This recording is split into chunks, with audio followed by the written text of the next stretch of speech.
Welcome back and thank you for staying with us. Time for our discussion, the state of Kenyan politics. And of course, probably if you might be having questions for our guest, tell us on the comment section on KUTV Kenya on Facebook, on KUTV_Kenya on Twitter, and on YouTube KUTV Kenya Live. You can also find me on Twitter at KOmondi_Otieno. Now, the government of the day, headed by President William Ruto and his right-hand man, Rigathi Gachagua, is all out to deliver the ambitious promises they made to the electorate during the campaign's period. And following the official swearing in of the cabinet secretaries, the new cabinet is all out in different dockets, ready to dispense their duties. And the space seems to be good, even with the rollout of the program that is looked forward to creating 1 million jobs for the youth in the next 1 year. That generally forms the basis of our discussion tonight. And joining me is our seasoned political analyst, Kotondeh Kotondeh. Thanks so much, Kotondeh, for dedicating time for this discussion. Thank you very much for the invitation, and also to share with Kenyans how we can embrace the new government and even work with the government of the day and revive the economy. All right, so that's interesting, Kotondeh. Now, we have seen since the swearing in of the cabinet secretaries, a lot of activities has been going on in different dockets. Today, of course, probably what is most recent is the old cabinet of the former president Uhuru Kenyatta handing over to the new cabinet secretary. So, with what you have seen so far, because when they are being handed over these dockets, we have seen some of them, of course, like the trade cabinet secretary, that is Moses Kuria, is already in South Africa, ready to welcome the President William Ruto for the bilateral talks. And of course, you also have seen today the foreign cabinet secretaries, that is Alfred Mutua, holding a meeting with the employees who employ people in the Western countries, rather in the countries in the Middle East. So the pace that you have seen this new cabinet coming in with, will they help really this government deliver the ambitious promises the government of the day had during the campaign period? First of all, I want to appreciate and congratulate the newly installed CSS at different capacities.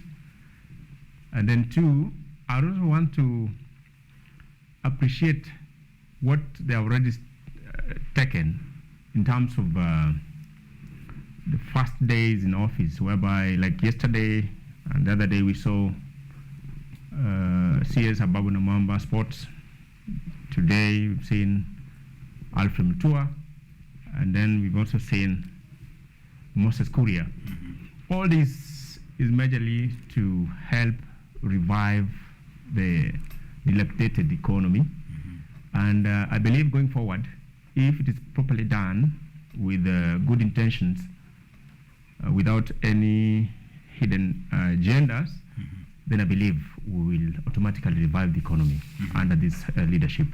All right. And of course, probably in talking on the line of reviving the economy and probably meeting all the promises that were made to the electorate. We have seen today ODM leader Raila Odinga when he was in the burial service, of course, of the Governor Barasa, who lost the mother.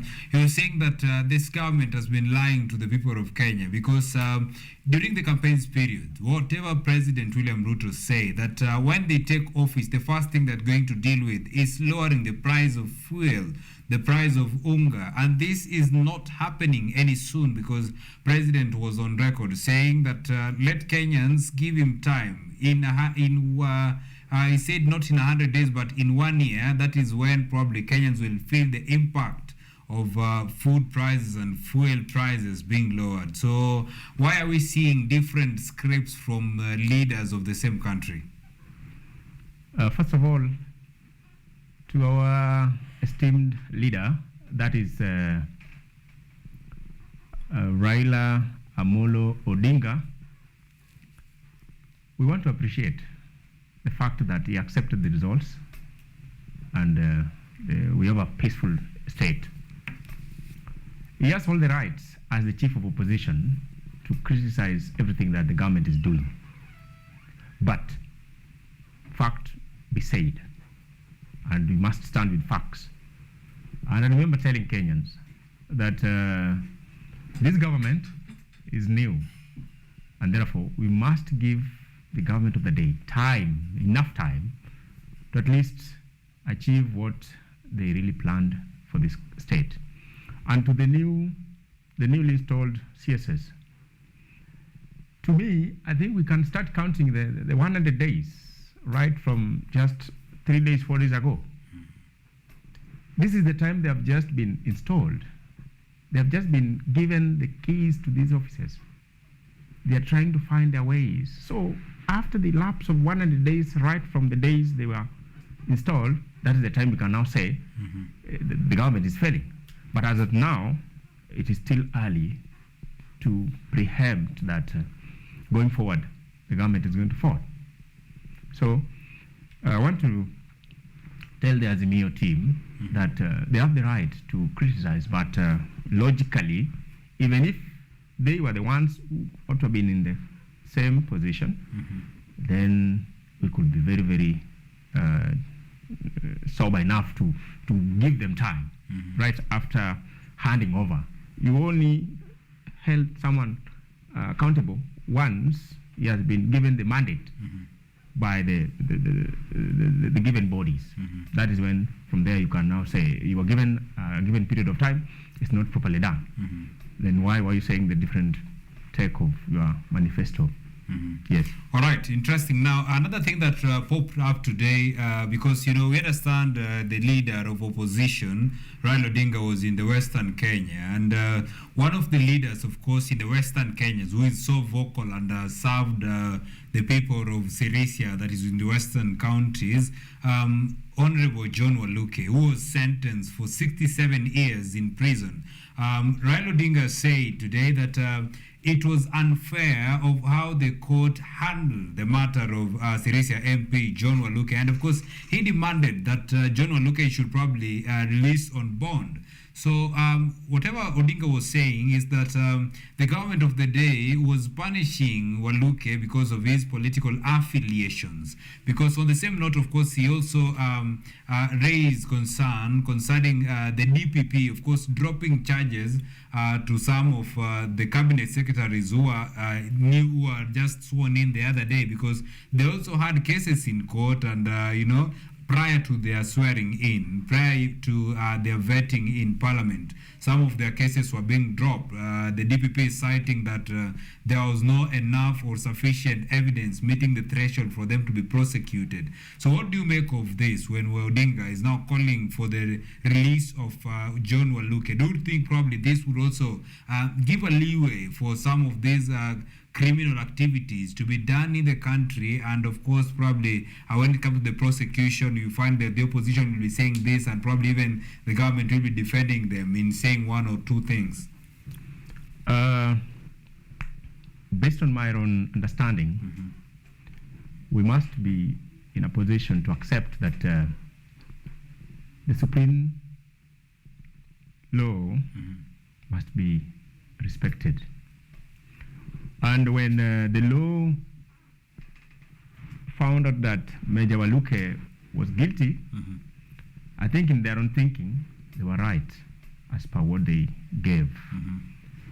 To our Azimio leader, if he's ready and in his own thinking, think that what the law or what the judges did to Major Waluke was not equally right, then it ought to have not been said at the funeral. He ought to have taken the lead by going to the courts and requesting that even in writing. Then it's like Raila is out to give the listeners what they want to listen to. Right. Not the solution. Because if you go to a funeral and then you start saying such, it will be like, for me, I was for your son. Yet the sitting government is the one frustrating our son. I'd not love it to go that road. I'll prefer that he takes the lead to the courts, and then thereafter let the rule of law be followed, not like what he's doing in barazas and Jivanji gardens and things to do with the burial sites. I don't think that's worth the class and the calibers of Raila. All right. Now, Kotondeh, maybe finally, as we wind on Raila Odinga, of course, now the chief of opposition in this, we heard yesterday when the second in command, Rigathi Gachagua, was in Murang'a County in Kandara, saying that they actually told of the chief of the opposition, Raila Odinga, saying that we don't want you anywhere close to this government. When he's made an example that when Raila Odinga made a handshake with the former president, Uhuru Kenyatta, he spoiled everything. That is, I'm quoting, of course, on what he said. That you remember when they had the handshake, what happened to the government? They spoiled everything. So, do you want him close to this government? The answer could not be in the affirmative. So what does this mean really? And of course, moving forward, is it really necessary? Because he's saying the Rigathi Gachagua was alleging that people are trying to coerce the government to work with the Honorable Raila Amolo Odinga. So at this point, do you think whatever the second in command is saying is right? That they really don't need this mzee, this Raila Amolo Odinga, of course, in the government, and probably if he gets a chance to work with this government, will he be of many impact to this government? First, our DP is right in his own statements. Just as we saw the other time, handshakes are not bad, but under what circumstances? Because each and every handshake, it must come with a price. As we speak, the Kenya Kwanza team are in a position and they are ready to rally their manifesto going forward. It is right to say that Raila should not be close to the government. I mean, he should be in the oversight side. Right. And the moment he will be coming close to the current Kenya Kwanza government, who will now be leading the chief opposition leaders to keep the current government in check. It will not be okay because one, they were not having the same manifesto. The manifesto for Azimio is quite different from the manifesto which is being implemented by the current Kenya Kwanza government. And therefore, they will be reading from different scripts. And by that, it will properly delay service delivery. Thereafter, it will be like you joined us, and then we will automatically be owning the blame. We don't want to assume that Raila will be owning the blame. But maybe, Kotondeh, if just to ask on that, because you see the current setup of the Kenya Kwanza government, where President William Ruto is at the top, and whoever comes the third most powerful person, not according to the constitution, but the arrangement they do to the executive order that were made. That is the leader of ANC, Musalia Mudavadi, who is now the chief cabinet secretary to this government. So you understand that really, even before the formation of the Kenya Kwanza government, we had ANC party leader Musalia Mudavadi. They were in the One Kenya. Was it the One Kenya, right?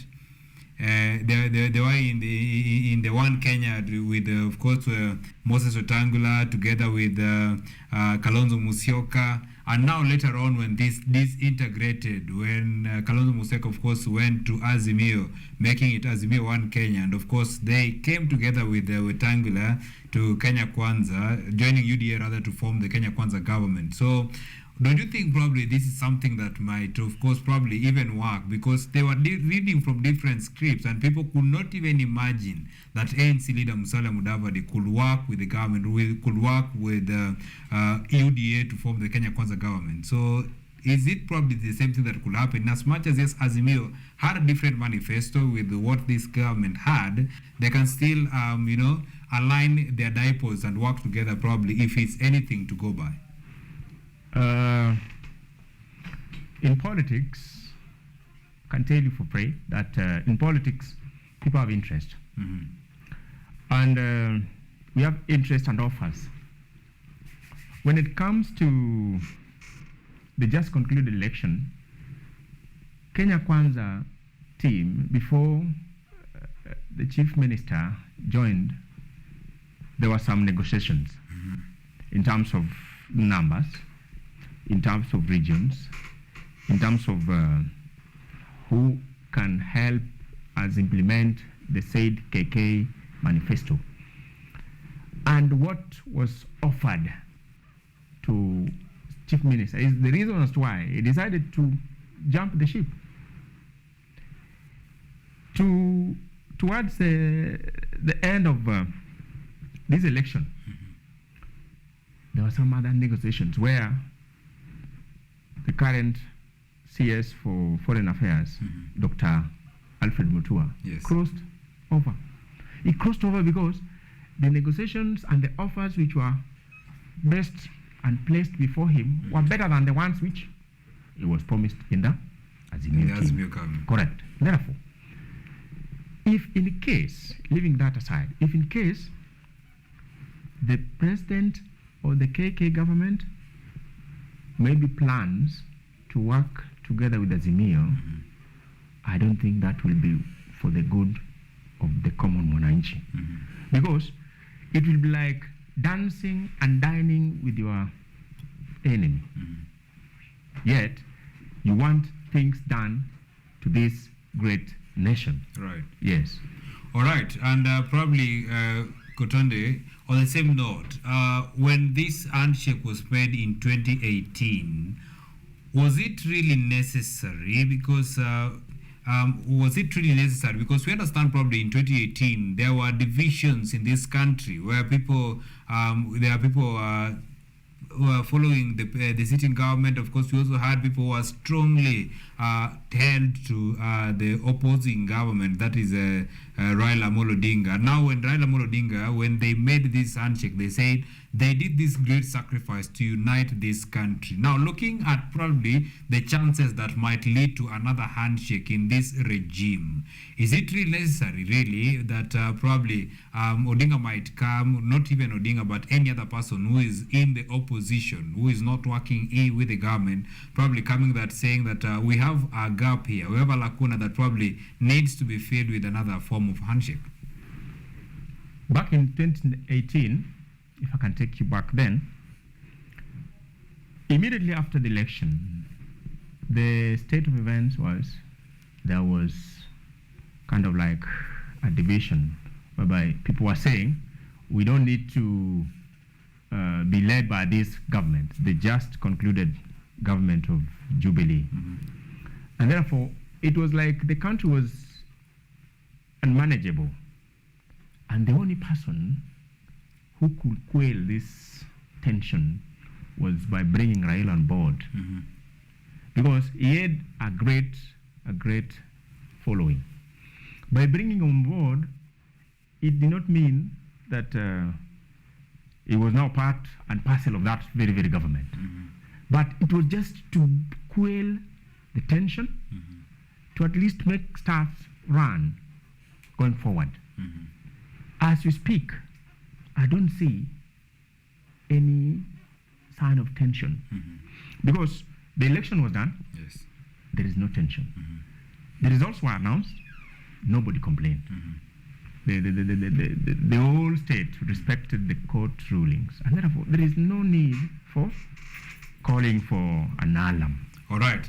Now, maybe on that, because you've noted that there's no form of tension that would necessitate a handshake. But looking at probably now, because what necessitated the 2018 handshake was the division that was in the country. But now, the problem at hand right now is reviving the economy. We understand that during the campaign periods, Raila Odinga was campaigning on the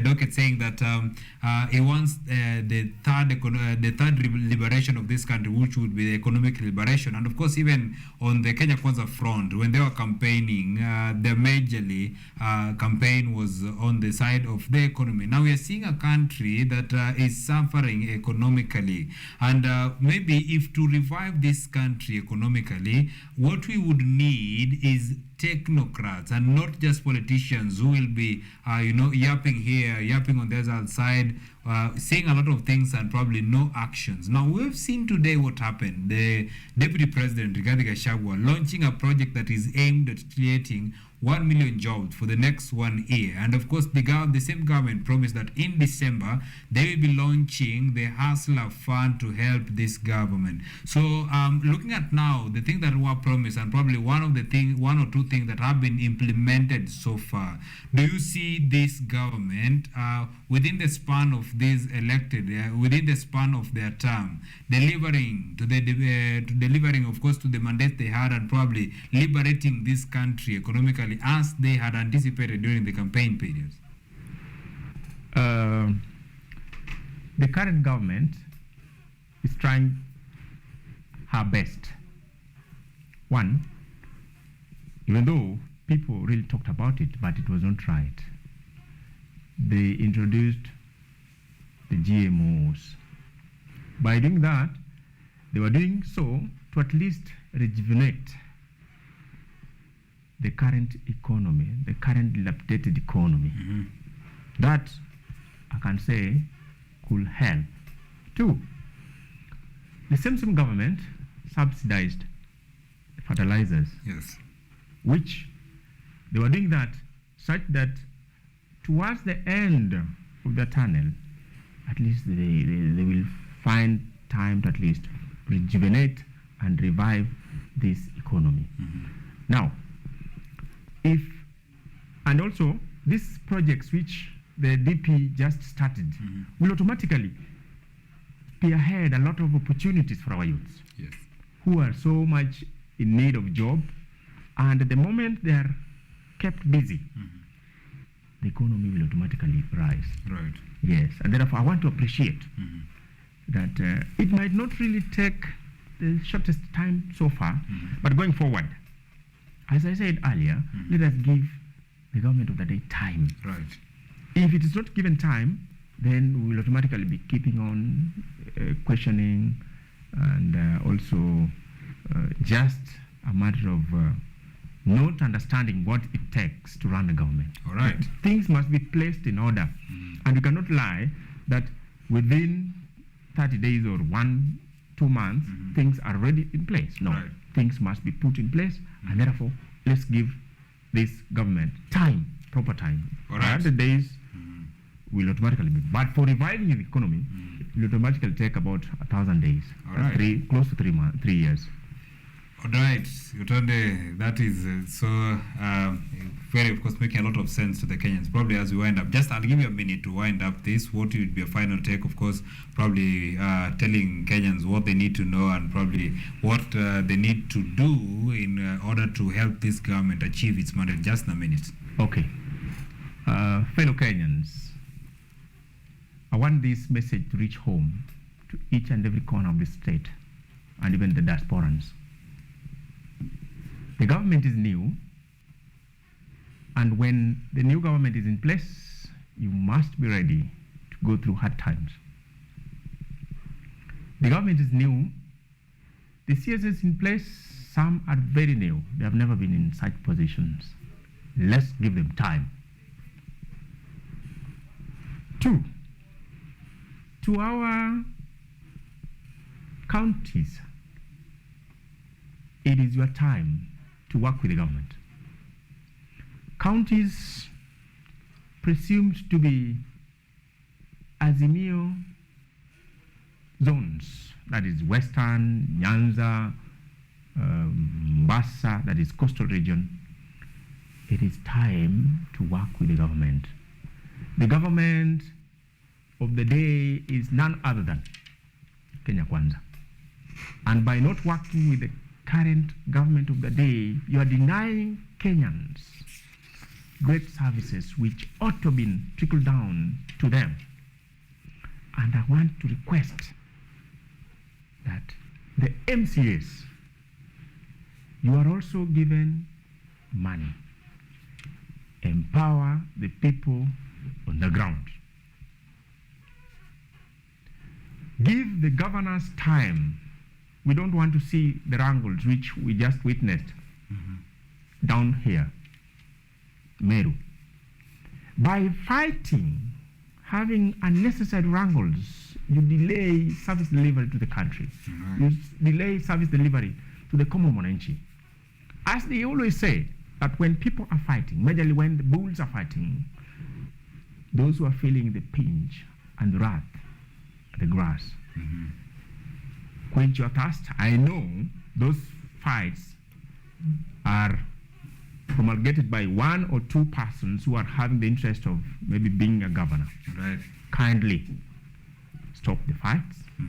Let's get back to business and bring this state to a greater level, because it is already dilapidated. All right, that's it.